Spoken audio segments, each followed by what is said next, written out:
Comienzo a compartir pantalla.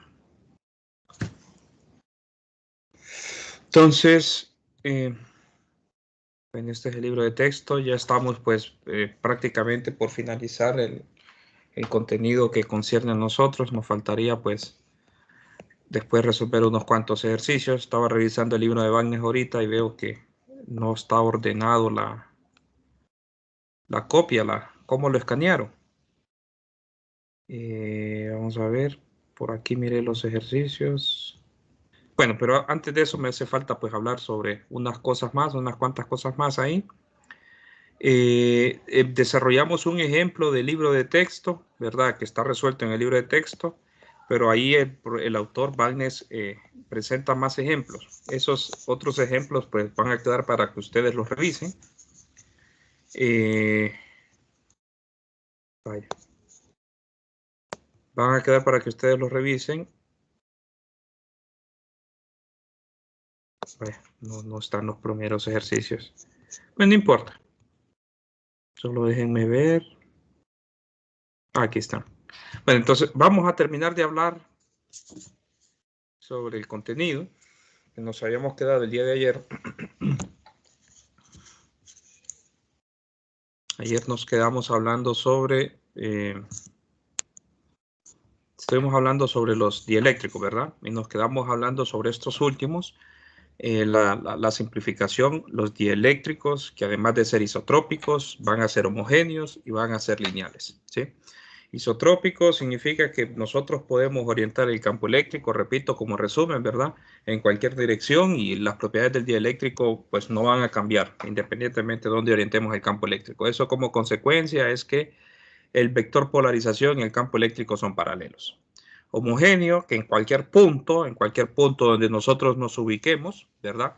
Las propiedades eléctricas del material son constantes. Eso implica que el valor de la susceptibilidad específica, el valor de E, este valor de E es una cantidad constante, no cambia con respecto a la posición.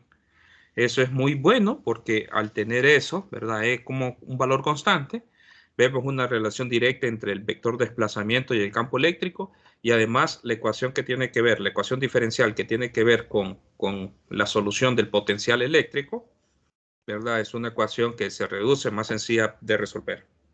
Más sencilla, entre comillas, ¿verdad? Y lineal es que nosotros estamos pues únicamente tomando el primer término de la expansión en serie que hicimos de la polarización en función del campo eléctrico.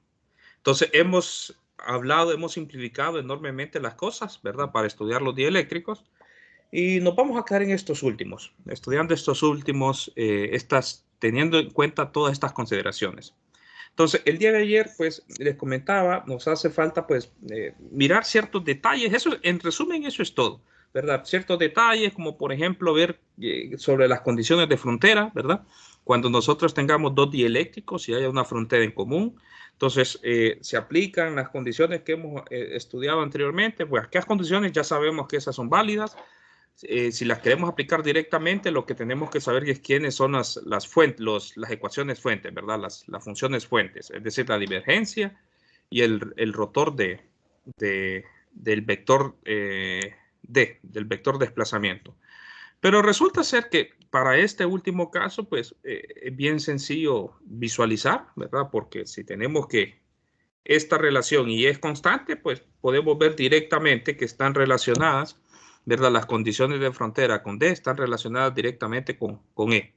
Entonces, miremos, ¿verdad? Vamos a terminar con eso. Solo vamos a enunciar las condiciones de frontera y mirar ciertos detalles más sobre las cargas ligadas, libres y las cargas que puede tener un dieléctrico.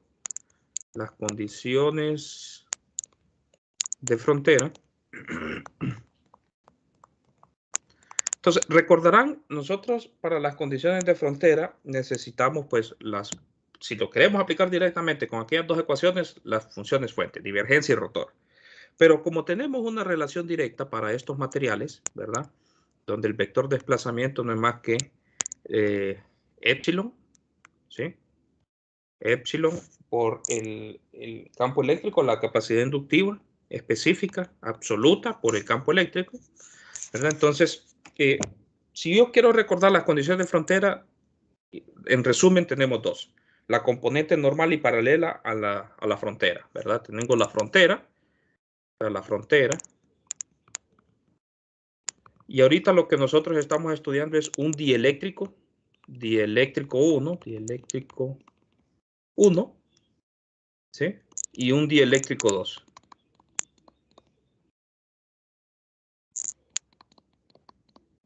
¿Quiénes me dan las características electrostáticas de ese material? Pues todo lo que hemos dicho, el valor de la susceptividad, ¿verdad? El valor de la constante eléctrica o el valor de la capacidad inductiva específica. Todos esos me definen, pues, cualquiera de ellos. Yo ya sé que están relacionados. Todos ellos están relacionados. La susceptividad, recordarán ustedes, está relacionada con la constante eléctrica, simplemente es 1 más 1. Y la constante eléctrica está relacionada con la capacidad inductiva específica, pues multiplicando ese valor, constante eléctrica, por la capacidad inductiva específica en el vacío, ¿verdad? O la permitividad en el vacío. Entonces, todos esos me definen las propiedades electrostáticas del material. Entonces, no esperaríamos nosotros que tuvieran la misma, ¿verdad? Van a ser diferentes. En el medio 1, pues van a tener ciertas propiedades electrostáticas, y en el medio 2 van a tener otras propiedades electrostáticas que las podemos caracterizar así, como la susceptividad específica 1, susceptividad específica 2. Entonces, y además son constantes. ¿Por qué? Porque estamos en este isotrópico homogéneo lineal. Estamos trabajando dieléctricos isotrópicos homogéneos lineales. S1 y S2 es la misma en cualquier punto. Entonces, basta que recordemos nosotros, por ejemplo, ¿verdad? Sobre el campo eléctrico. Basta que recordemos sobre el campo eléctrico. Recordarán ustedes que el campo eléctrico, ¿sí? El campo eléctrico S2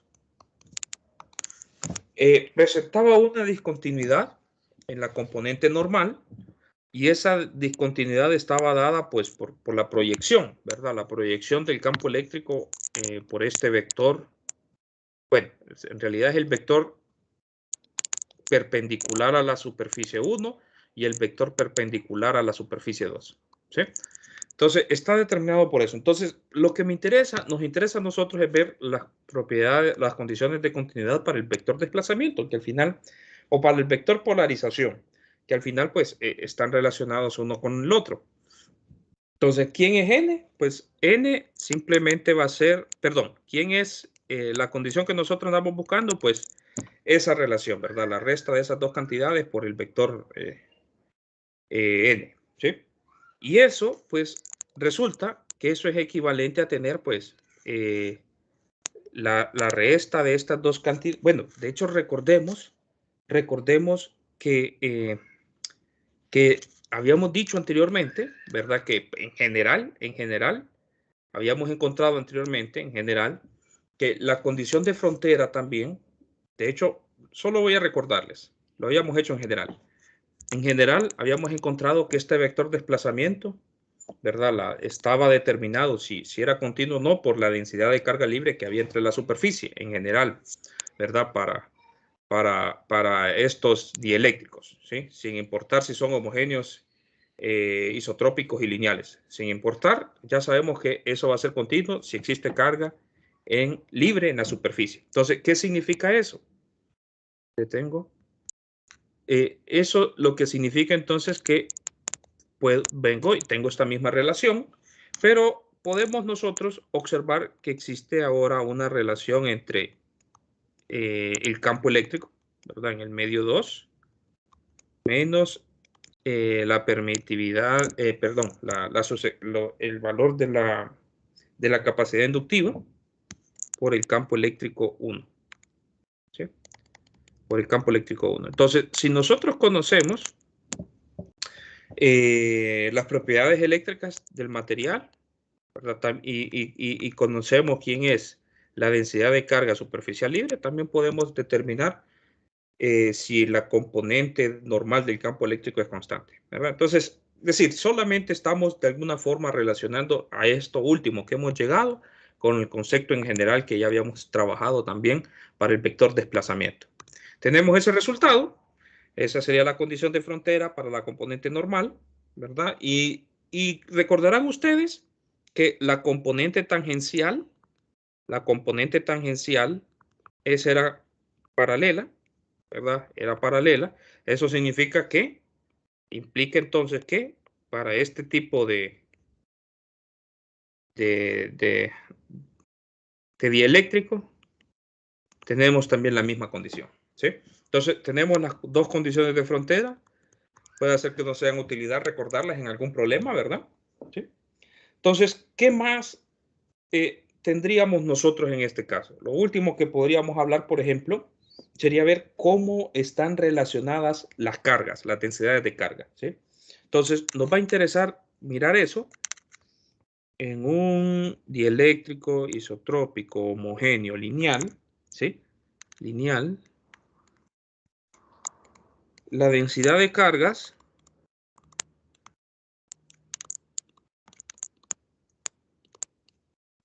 libre y ligada se relacionan de la siguiente manera. Se relacionan de la siguiente manera. Recuerdo que hay algún problema, hay un problema más adelante, me parece, donde pues pide una relación, que calculemos una relación entre uno y otro, o haciendo facultad del desarrollo que vamos a hacer ahorita, pues se puede responder uno de los problemas. Entonces, ¿qué es lo que nosotros sabemos también? Pues sabemos,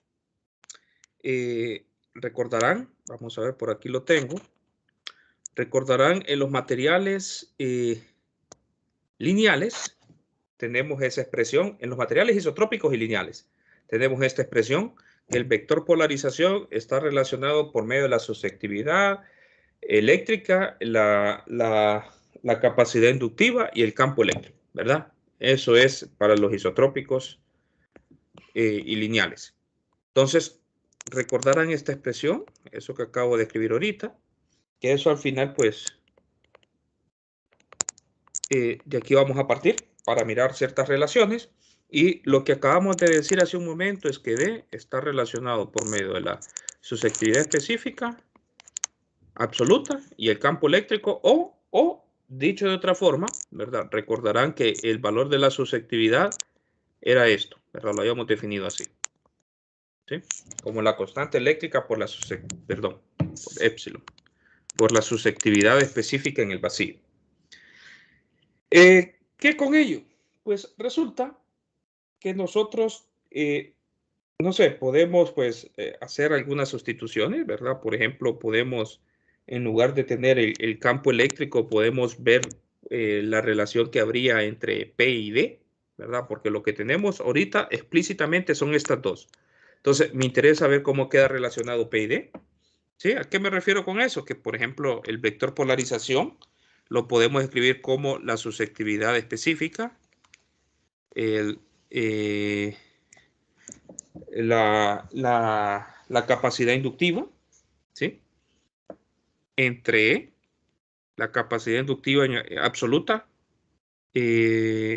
por D, ¿verdad?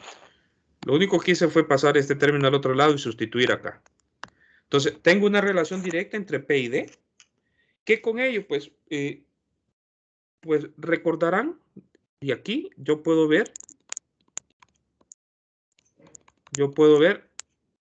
que epsilon sub 0 entre E es igual a tener 1 sobre la capacidad, la constante eléctrica, ¿verdad? 1 sobre la constante eléctrica. Entonces, podemos escribir esto también como D entre la constante eléctrica. Y incluso podemos escribirlo y recordar el término de cómo se definía también este valor vamos a ver, este valor, esta relación, ¿verdad? Podemos recordar eso. No, perdón, tengo un error. Este valor, aquí tengo un error, me comí un término. La susceptividad por D entre KE Aquí lo único que estamos jugando es con esas variables, ¿verdad? Buscando, mirando explícitamente las relaciones que hay entre uno y otro, ¿sí? Entonces, las relaciones que hay uno y otro en los materiales isotrópicos homogéneos lineales son estas. Solo quiero dejar expresado explícitamente las relaciones que hay entre las cargas, estas y estas, ¿verdad? Cualquiera de ellas. Entonces, podemos reescribir eso de la siguiente forma. Como este valor de aquí, recordarán que eso estaba relacionado con la constante eléctrica. ¿De qué manera? Solo para recordar, la susceptibilidad más 1, eso era lo que habíamos llamado la constante eléctrica, ¿verdad? Eso salió pues naturalmente cuando estuvimos definiendo el vector de D. Entonces puedo reescribir eso como la constante eléctrica menos 1, eso es igual a la susceptibilidad entre la constante, permítanme, entre la constante eléctrica por T. ¿Sí? Solo estamos jugando con los términos, nada más. Entonces, de ahí nosotros podemos ver ciertas relaciones, ¿verdad? Por ejemplo, que en los materiales isotrópicos lineales homogéneos, nosotros podemos ver que este cociente de aquí se puede ver explícitamente. ¿Qué es lo que hemos hecho ahí? Pues escribir todo en términos de un solo valor, ¿verdad? De un solo valor, que es cosa que no lo teníamos anteriormente. No lo teníamos anteriormente. ¿Para qué se hace eso? Pues para buscar una relación entre estas dos cantidades.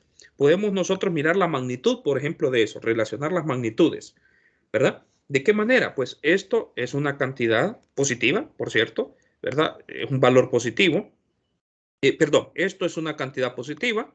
Pues esto puedo ver que como esto es positivo, ¿sí? La constante eléctrica va a ser una cantidad positiva, al restarle 1 va a ser más pequeño que esta cantidad. Entonces significa, ¿verdad? De ahí podemos concluir nosotros, por ejemplo, que la magnitud de la polarización, ¿sí? Tiene que ser menor que la magnitud del vector desplazamiento. Entonces, lo primero que se mira que sucede en ese tipo de dieléctricos es eso, ¿verdad? El vector desplazamiento siempre tiene mayor magnitud que el vector polarización.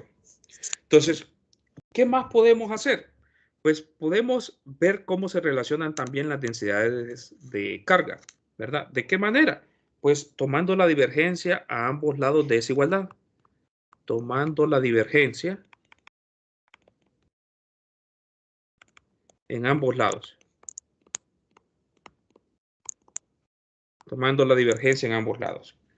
Entonces, recordarán ustedes, ¿quién era la divergencia del vector polarización? ¿Y quién era? Como esto es una constante, ¿verdad? Estas son constantes porque son homogéneos, el material es homogéneo. Entonces, calculo la divergencia del vector D. ¿Sí? Entonces, recordarán ustedes, anteriormente habíamos dicho que negativo la divergencia del vector polarización, eso me daba negativo, positivo, ya tengo el negativo explícito, la densidad de carga ligada, ¿verdad? Densidad volumétrica de carga, ¿sí? Y habíamos también deducido el teorema de Gauss para el vector desplazamiento, que la divergencia de ese vector desplazamiento es la densidad de carga libre, ¿cierto? Eso habíamos dicho. ¿Qué significa entonces? Que yo puedo reescribir esta expresión de la siguiente forma. K-1 capa sería, no K, capa por la constante eléctrica por la densidad de carga libre. ¿Sí? Entonces, podemos ver ya una relación explícita también, ¿verdad? Cómo se relacionan las cargas ligadas y las cargas libres en un material dieléctrico isotrópico lineal. De ahí podemos sacar una conclusión directa, ¿verdad? ¿De qué manera? Que la magnitud de la carga ligada, ¿sí? La densidad de carga ligada, también tiene que ser menor a la magnitud de la densidad de la carga libre. ¿Sí? Podemos ver eso directamente. Eso es interesante, ¿verdad? Lo que sucede en estos tipos de materiales. Y además de eso, podemos también relacionar, ver de qué manera se relacionan. De hecho, esto lo voy a dejar en forma explícita, como un término que lo podemos utilizar más adelante. También podemos ver cómo se relacionan, por ejemplo, con la carga total que yo pueda tener en un material de ese tipo, ¿verdad? ¿Quién es la carga total? La carga neta que habíamos discutido anteriormente, pues simplemente es la contribución de la carga ligada más la contribución de la carga libre, ¿cierto? La carga neta. Entonces, si hay una relación explícita entre estas dos cantidades, también tiene que haber una relación explícita entre lo que son las cargas neta y la carga ligada y la carga libre, ¿verdad? Tiene que haberla. Entonces, ¿de qué manera pues puedo buscar esa relación? Pues sustituyamos, ¿verdad? En esta expresión de arriba, la carga ligada, por ejemplo, la voy a escribir. Vamos a hacer primero a buscar la relación que hay en términos de la carga libre. Entonces, la carga ligada, ¿verdad? No es más que tener la carga neta menos la carga libre. Y eso es igual a tener negativo menos 1 por la densidad de carga libre. ¿Sí?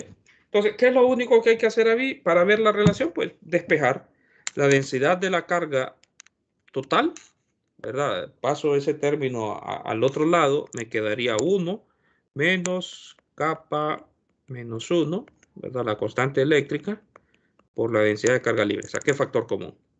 Entonces, puedo simplificar un poco más esa expresión. La densidad de carga total, eso sería kappa menos kappa más 1. Entonces me quedaría 1, ¿verdad? Sobre la constante eléctrica por la densidad de carga libre. En otras palabras, de hecho lo voy a acomodar esto. Ya cuando se hace la resta, me queda esta expresión. Entonces vemos la relación directa que hay entre la carga libre y la carga total que hay en un material dieléctrico. Está relacionada de esa manera. ¿Sí? También podemos buscar una relación directa, ¿verdad? Con la carga total y la carga ligada. ¿Cómo se podría buscar esa relación? Pues dejando escrita, por ejemplo, la carga libre en términos, en lugar de sustituir ahora sería sustituir el otro término, ¿verdad? En términos de la carga total y la carga ligada. Entonces, solo vamos a hacer ese cálculo explícito. Y eso sería todo lo que vamos a hablar sobre este capítulo. Densidad de la carga menos la carga ligada. ¿Cierto? Entonces, de ahí pues lo que puedo hacer es nuevamente despejar para la carga total. ¿Sí? Despejar para la carga total. ¿Y cómo puedo hacer eso? Pues simplemente realizando un poquito de álgebra. Eso sería negativo K menos 1 por la densidad de carga más kappa menos 1 por la densidad de carga ligada. Y eso me quedaría la siguiente expresión. Vamos a ver, puedo sacar factor común, pasar este término al otro lado, ¿verdad? Sacar factor común nuevamente. Me quedaría entonces negativo la densidad de carga ligada, ¿verdad? Y significa entonces que la densidad de carga total está relacionada de esta manera. Densidad de carga ligada entre la constante eléctrica menos 1. ¿Sí? En otras palabras, de hecho lo vamos a escribir aquí. Vamos a escribir aquí como una triple igualdad. En otras palabras, las relaciones que hay entre la carga total ligada y libre es dada de esta manera, ¿verdad? Ya dejando explícito las propiedades electrostáticas del material, ¿verdad? Aquí están las propiedades electrostáticas del material en la constante eléctrica. Entonces, ya tenemos esa expresión y eso es bueno, ¿verdad? Ya en un futuro solo necesitamos saber quién es la constante eléctrica del material, del dieléctrico, siempre y cuando sea homogéneo, isotrópico y lineal. Tenemos esas relaciones explícitas, ¿verdad? Entre la carga total, la carga ligada y la carga libre. Solo las tenemos que utilizar. Entonces, hasta aquí nos vamos a quedar en la teoría. Esto es todo lo que se puede hablar, ¿verdad? Wagner, pues ahí presenta varios ejemplos más para que ustedes puedan leerlos, mirarlos. Ya con estos resultados, pues nosotros ya podemos abarcar la mayoría de los ejercicios que aparecen ahí. Las digo la mayoría porque nosotros no miramos el concepto de energía, ¿verdad? Entonces hay problemas que involucran el concepto de energía, esos problemas que involucran esa parte, pues esos no los vamos a tratar. Y de hecho, de aquí yo esperaría, ¿verdad?, que la prueba teórica no fuera tan complicada. Tal vez las preguntas que se le hagan allá, ¿verdad? No van a ser tan difíciles, no van a ser problemas, pero vamos a hacer unos cuantos problemas porque sí les voy a dejar tarea yo unos 2, 3 ejercicios para que ustedes me resuelvan de este capítulo. Entonces, aquí tengo el libro de Bagnes. Siempre me gusta comenzar por los primeros ejercicios, son los más fáciles, por cierto, ¿verdad? Podemos comenzar por ahí. Por ejemplo, el número 1, ¿verdad? Es un problema interesante. Déjenme copiarlo. No sé si tienen alguna pregunta, muchachos.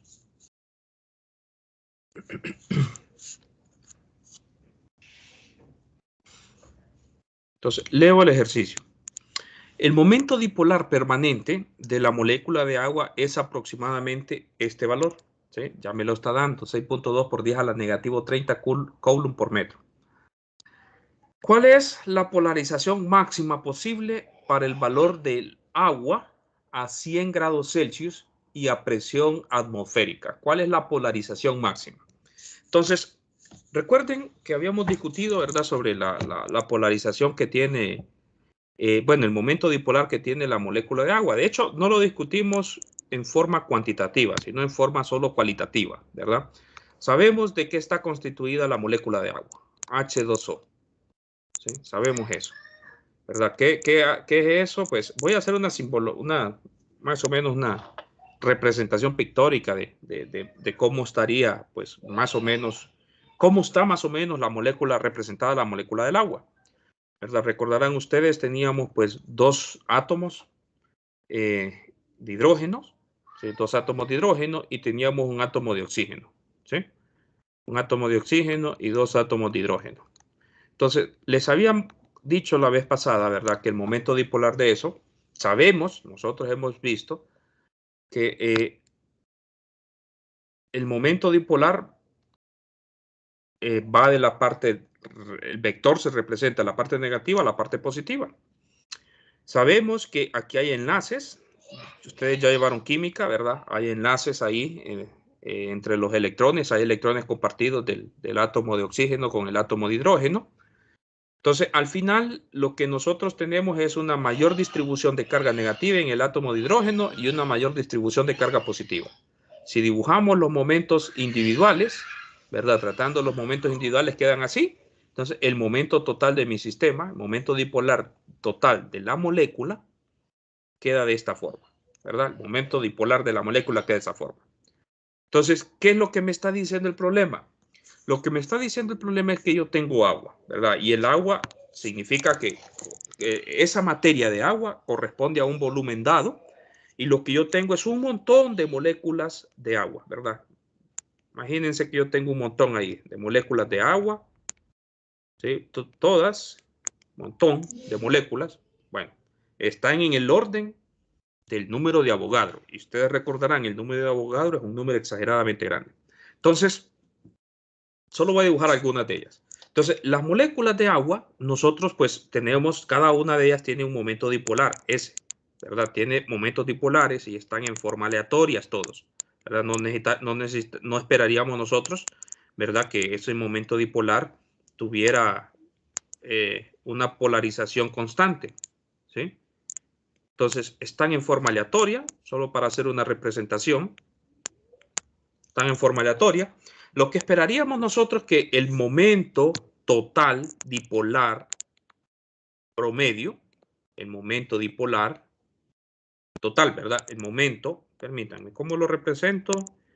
El momento del dipolo, lo voy a poner así. El momento del dipolo total, esperaríamos nosotros que en promedio eso fuera aproximadamente 0, ¿verdad? Es decir, nosotros no vamos a esperar que el agua, ¿verdad?, en la naturaleza la vamos a encontrar que me va a producir campo eléctrico en su entorno, ¿verdad? No sucede así. Entonces, resulta que lo que me está diciendo el problema es que ¿cuál va a ser la polarización máxima que yo puedo tener en un volumen dado, de agua, ¿verdad?, que está a estas consideraciones? Es decir, ese volumen está a una temperatura de 100 grados Celsius y está también a una presión de una atmósfera, ¿sí? De una atmósfera. Entonces, ¿qué es lo que estamos queriendo decir nosotros? Que, no sé, existe algún campo externo, ¿verdad?, que me hace que todo ese conjunto de moléculas, ¿sí?, me está haciendo que todo ese conjunto de moléculas tenga una polarización orientada. La máxima que puede tener la polarización, ¿verdad? La máxima polarización es que todos los momentos dipolares estén orientados en la misma dirección. Recuerden ustedes, ¿quién es la polarización?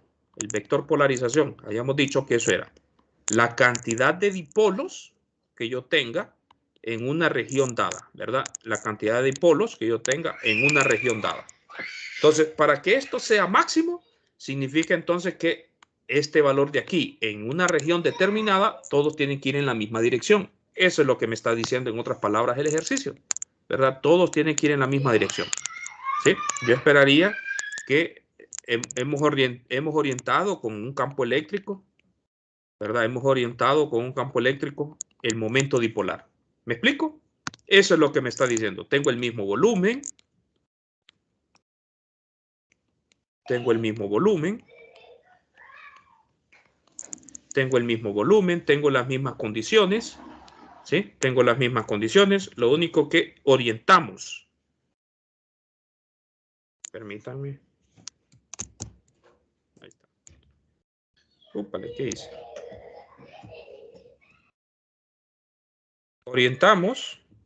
Tengo las mismas consideraciones. Lo mismo que orientamos todos los momentos dipolares en una dirección. ¿Sí? Bueno, entonces, ya teniendo en mente eso, nosotros podemos proceder.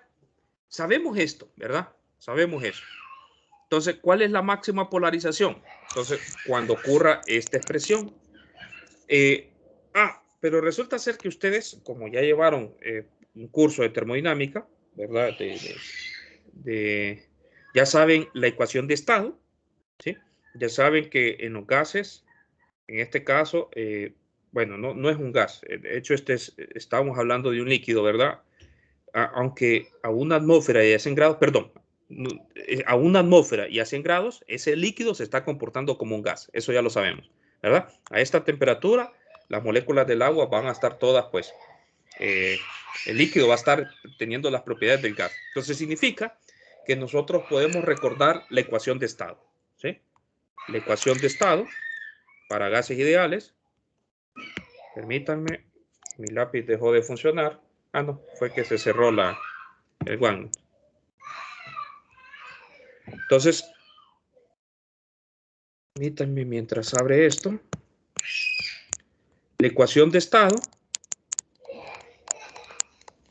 relaciona, por ejemplo, y recordarán ustedes de Física 200 que la presión, el volumen y la temperatura están relacionadas ya sea con el número de moles, ¿verdad? O con el número de moléculas.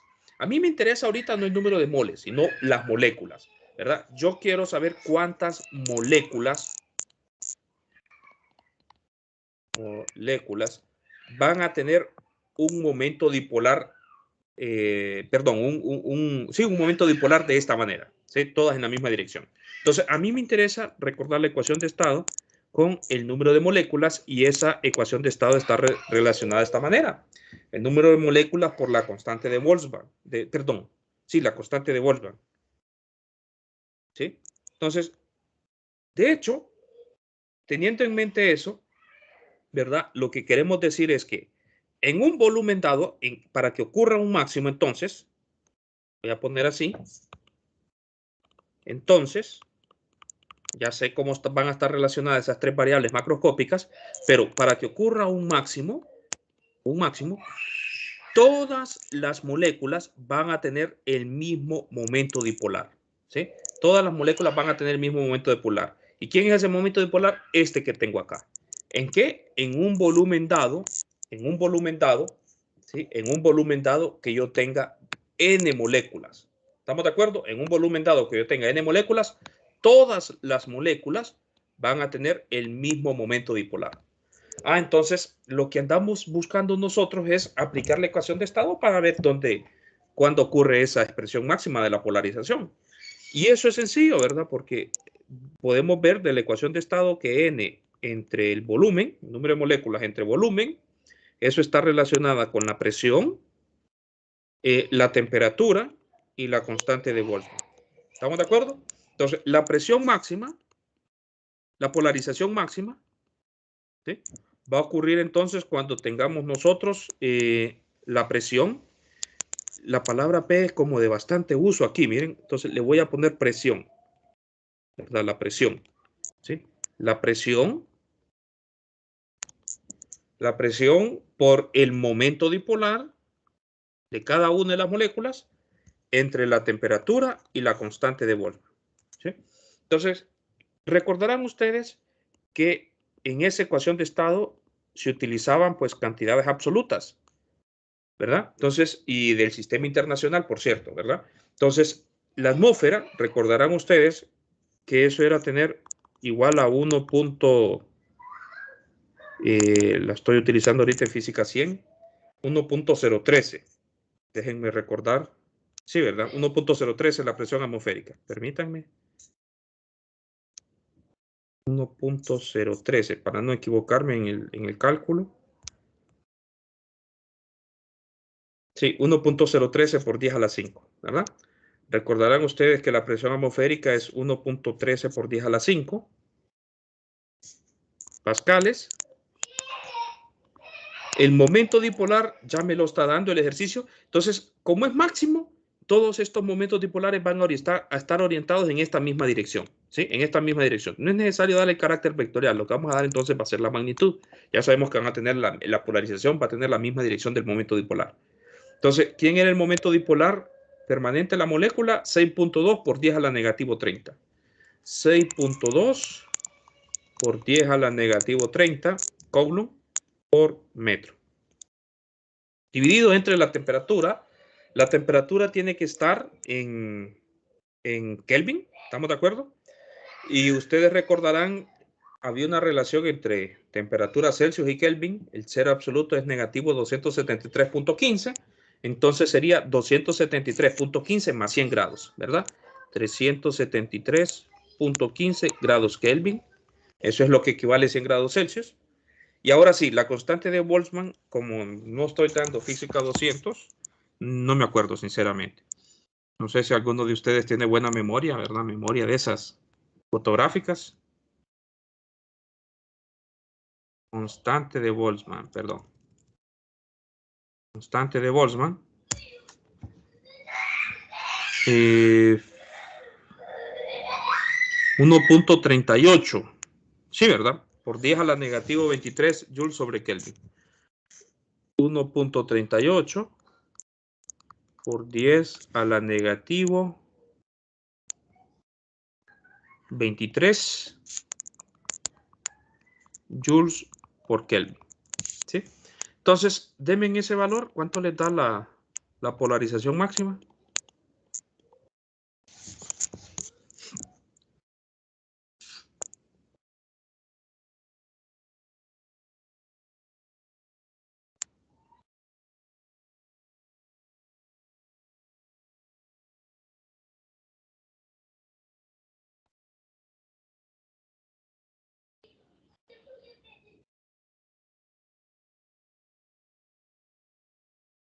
¿Están en clase, jóvenes?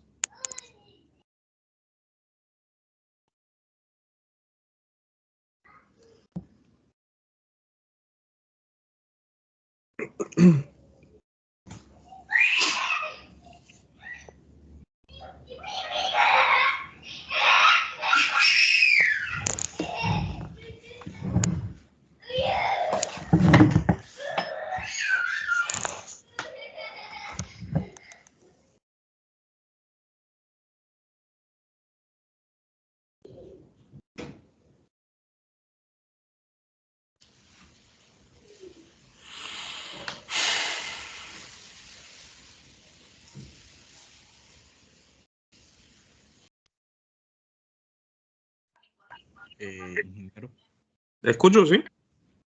es 1.2, 1.2, 1.9, 1.9. 7 para Ah, redondeando. bueno, dejémoslo en 4 cifras significativas. En la 1.200, 4 cifras significativas. Por 10 a la 23. Por 10 a la 23. Sí, ¿Cuál es? ¿Recuerdan cuáles eran las unidades de la polarización? Recuerden que la polarización, bueno, aquí está. Aquí está, las unidades de la polarización es momento dipolar entre volumen, ¿verdad? Y el momento dipolar es Coulomb por metro y volumen metro cúbico. Entonces, la polarización es Coulomb por metro cuadrado. ¿Sí? Coulomb por metro cuadrado. Solo que, déjenme, este es el número 1, es un problema que tiene respuesta, solo para verificar que no cometimos ningún error, 209. Estamos en la página 209, no se les olvide. 209.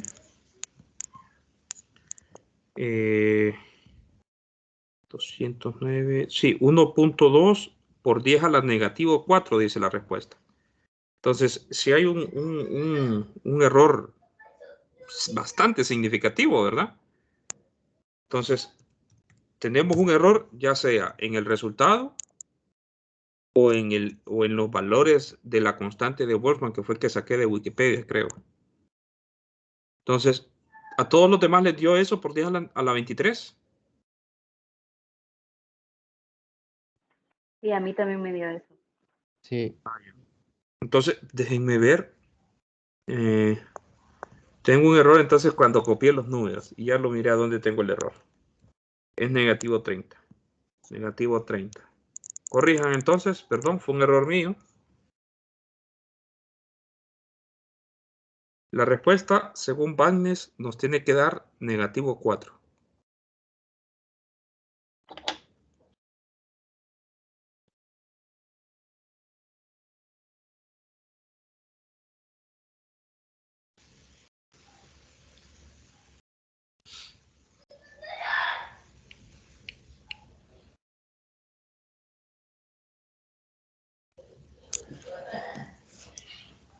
¿Les da negativo 4?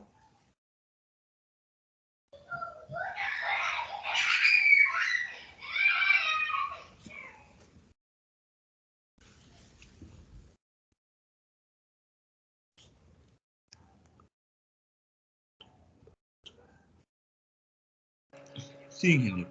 Ah, bueno, excelente. Fue un error mío entonces de no escribir pues el 0 que estaba ahí acompañando el 30, el 3. Entonces, esa sería la polarización máxima. Entonces, vamos a ver más ejemplos. El primero, pues, tuvimos que recordar ciertos conceptos, ¿verdad? Vamos a ver, por ejemplo, el número 2. La electrostática se inició con la observación de que la materia cargada atraía pequeños objetos de materia. Describir cualitativamente cómo un objeto cargado puede ejercer una fuerza neta sobre un campo neutral y demostrar que esta fuerza es de atracción de acuerdo con la experiencia. ¿Sí? Entonces, bueno, describir cualitativamente, eso tiene que ver con lo que habíamos dicho, ¿verdad? Que nosotros podemos generar carga ligada en la materia, ¿sí? Inducir carga, lo que estamos diciendo en otra forma en los conductores, ¿verdad? Pero en la materia que no es conductora, en los dieléctricos, nosotros lo que hacemos es generar carga ligada. Eso ya lo hemos discutido. Y teniendo en mente eso, pues se puede encontrar, ¿verdad? Que obligatoriamente la fuerza de atracción, la fuerza que genera es una fuerza de atracción.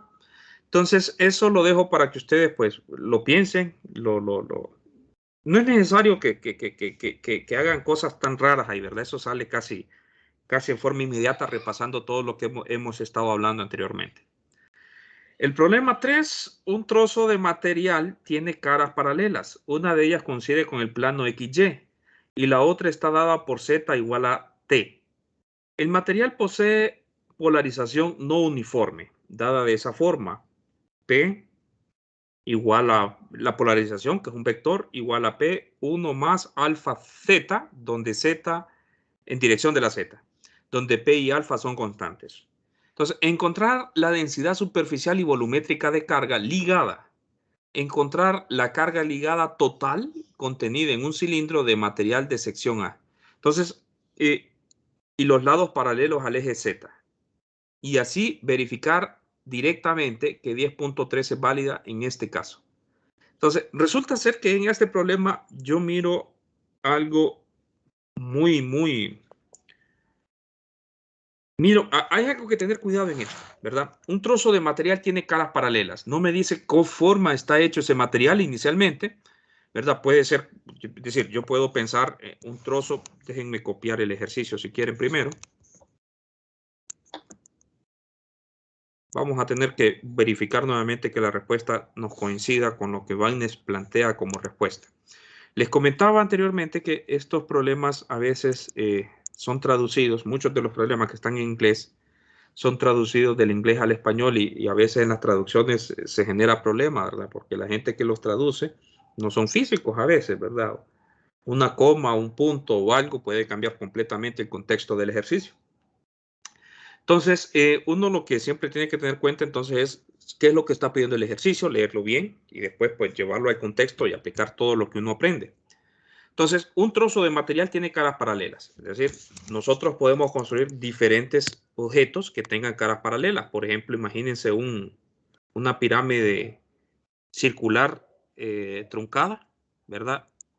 Yo tengo caras paralelas, ¿sí? Tengo caras paralelas.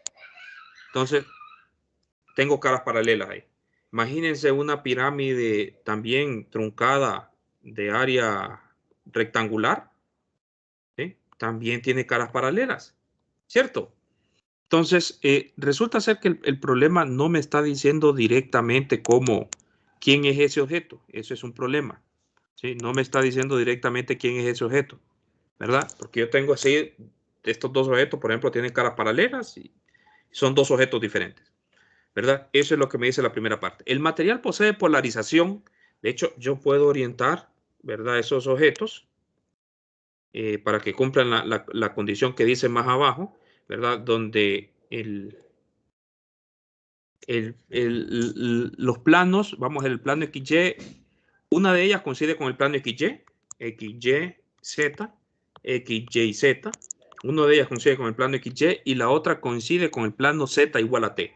Aquí yo tengo Z igual a T.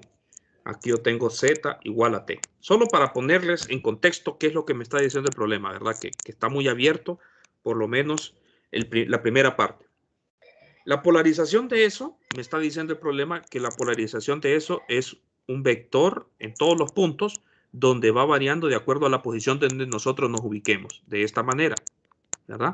De esta manera. Entonces, donde P y alfa son constantes. Encontrar la densidad volumétrica y la ligada, ¿sí? Y la ligada. Encontrar quién es la densidad volumétrica y la ligada. Resulta ser que así como yo tengo mi problema en estos dos, así como hemos leído antes de ese punto, va a haber densidad de carga superficial en estas caras. En estas caras. ¿Estamos de acuerdo? Va a haber densidad superficial en esas caras. ¿Por qué? Porque recordarán que habíamos definido la densidad de carga ligada como negativo, la divergencia de la polarización y la densidad de carga. No habíamos definido, sino que, bueno, así las definimos, ¿verdad? Eso lo encontramos matemáticamente. Y habíamos encontrado la densidad de carga superficial ligada como la componente normal del vector polarización, ¿verdad? En la superficie. Entonces, yo puedo ver que en esta componente de aquí hay un vector normal, ¿verdad? El vector normal, el vector unitario normal a esa superficie no es perpendicular a esto, entonces va a haber densidad de carga ligada. Y esa densidad varía de acuerdo a cómo yo tengo las áreas paralelas, ¿verdad? Es decir, qué tanto sea la inclinación de esto, no, así me va a variar este valor. Entonces, por lo menos antes del punto decimal está como bien ambiguo el problema, no me dice de qué ejercicio estoy hablando. Pero después resulta que después me pone como un otro inciso aparte. Encontrar la carga ligada total contenida en un cilindro. Entonces, vamos a hacer lo siguiente. Vamos a suponer que el autor se está refiriendo a el cilindro en el inciso anterior, ¿verdad? En el punto, antes del punto está haciendo referencia a que es un cilindro, ¿sí? Me está haciendo referencia a que es un cilindro y es un cilindro que concuerda con las características que tengo en el otro problema. Entonces, vamos a suponer eso, que es un cilindro. Todo el problema a tratar va a ser un cilindro. Entonces, borro todo esto. Espero que haya quedado claro lo que, ¿verdad? La redacción del ejercicio. Entonces, borro esto y me está diciendo lo siguiente. Tengo X, Y y Z. ¿Sí? Entonces, tengo un cilindro, ¿verdad? Donde una de sus tapas, cilindro recto, por cierto, donde una de sus tapas coincide en el plano XY y la otra está en el plano, permítame, que no me quede bonita, pero para que coincidan, ¿verdad? Es un cilindro recto.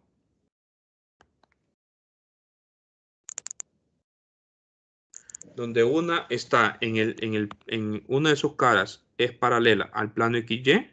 Eso es lo que me decía el primer inciso. Y en la otra cara está a una distancia en el plano Z igual a T. ¿Sí? En el plano Z igual a T. Entonces, ahí sí, yo ya no tengo ambigüedades en mi ejercicio, ¿verdad? ¿Por qué no tengo ambigüedades en el ejercicio? Porque resulta ser que la densidad de carga ligada, esa, pues no hay ningún problema. Esa, perdón, era esto lo que iba a poner entre... Era esto lo que iba a poner entre líneas punteadas, sino que era esto. Entonces, la densidad de carga ligada, volumétrica, no hay ningún problema, eso está determinado de esa forma. Lo que sí ya me deja de generar ambigüedad es la densidad de carga superficial. ¿Por qué? Porque resulta ser que en toda la superficie curva, ¿verdad? En toda la superficie curva, el vector perpendicular a ella, ¿verdad? Va en la misma dirección del vector ρ unitario, ¿sí? Toda la superficie curva va en la misma dirección de ρ unitario. Mientras que en la tapa superior, el vector perpendicular va en dirección de la z unitario, mientras que en la tapa de abajo, ¿verdad? Va en la dirección de negativo z unitario.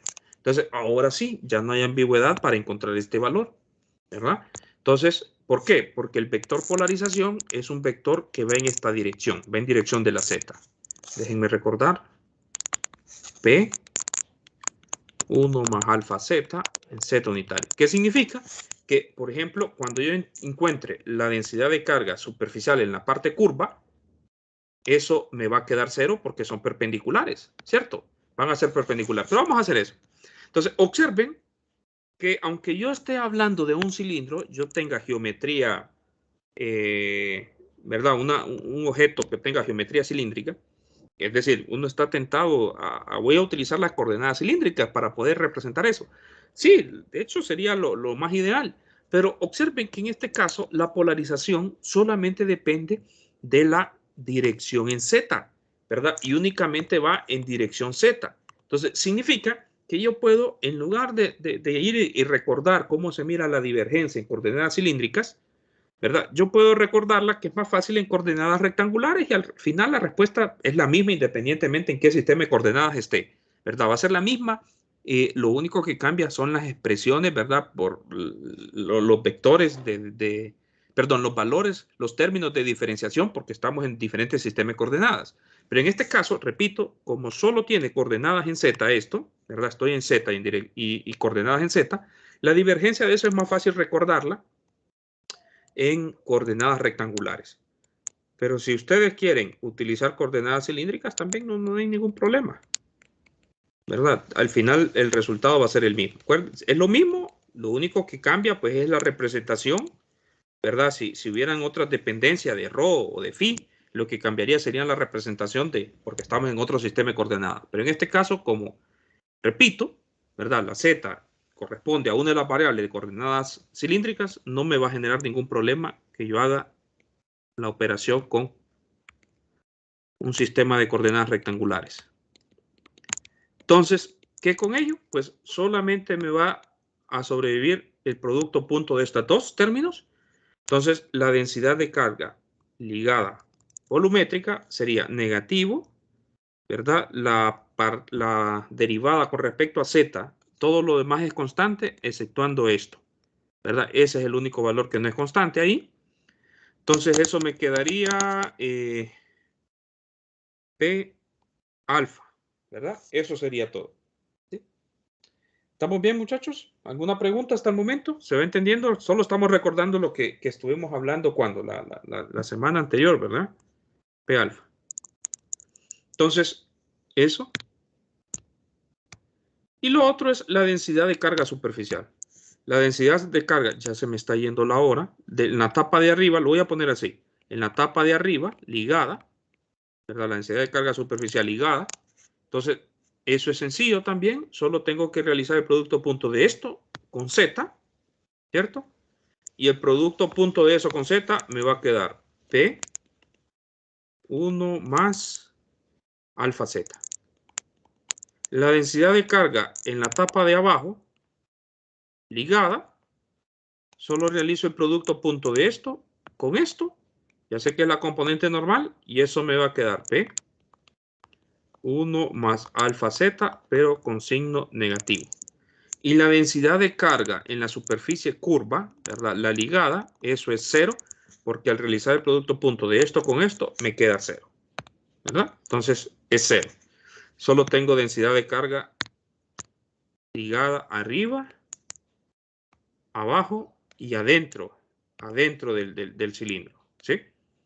Adentro del cilindro. Entonces, cheque, ya sabemos eso. ¿Qué era lo otro que me estaba pidiendo el ejercicio? Para ese cilindro, me pedía que encontrara quién era la carga total ligada, ¿verdad? Y que verificara con 10.13. Habría que ir a ver quién es 10.13. Eso lo miran ustedes, se me acabó la hora. Solo vamos a recordar que la carga total ligada, eso era 0. Ya habíamos dicho que era 0, ¿verdad? No hay carga, la carga no se crea ni se destruye, ¿verdad? Lo que estamos ahorita solo es readecuando internamente, ¿verdad? La distribución de carga en cada una de las moléculas o átomos. Y eso se comprueba fácilmente. ¿De qué manera? Pues densidad de carga por el volumen, porque esto es un valor constante, entonces por el volumen del cilindro, más la densidad de carga ligada arriba, por la tapa de arriba, más la densidad de carga abajo, ligada, la ligada por el área, esa suma me tiene que dar 0. Eso ya lo sabemos. Y de hecho lo vamos a hacer ligero. Esto es, el volumen del cilindro es A y la altura de eso es T, ¿verdad? A por T, más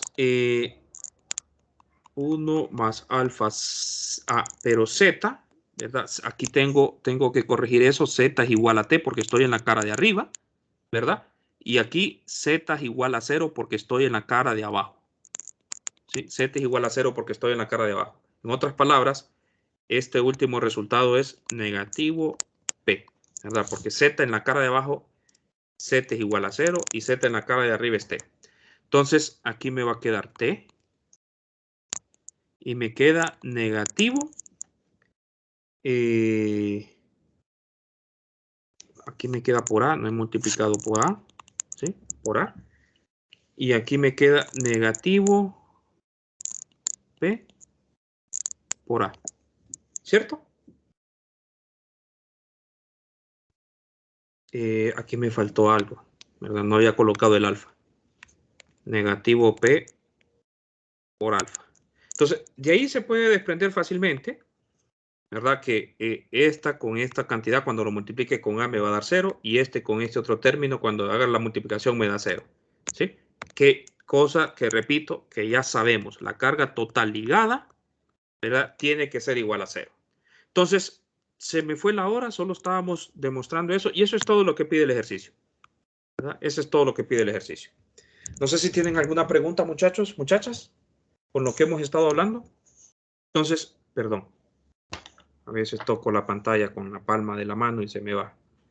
No sé si está claro lo que hemos discutido. Mañana vamos a terminar de hacer, vamos a hacer unos 2 problemas, ¿verdad? Recordando, calculando lo que es el potencial eléctrico y mirando dieléctricos, isotrópicos, homogéneos, lineales. Vamos a hacer algunos cálculos para esos 2 ejemplos y hasta ahí nos vamos a quedar en lo que abarca o lo que corresponde a este capítulo. No sé si tienen alguna pregunta, no sé si vamos bien, que ha quedado claro lo que hemos estado discutiendo.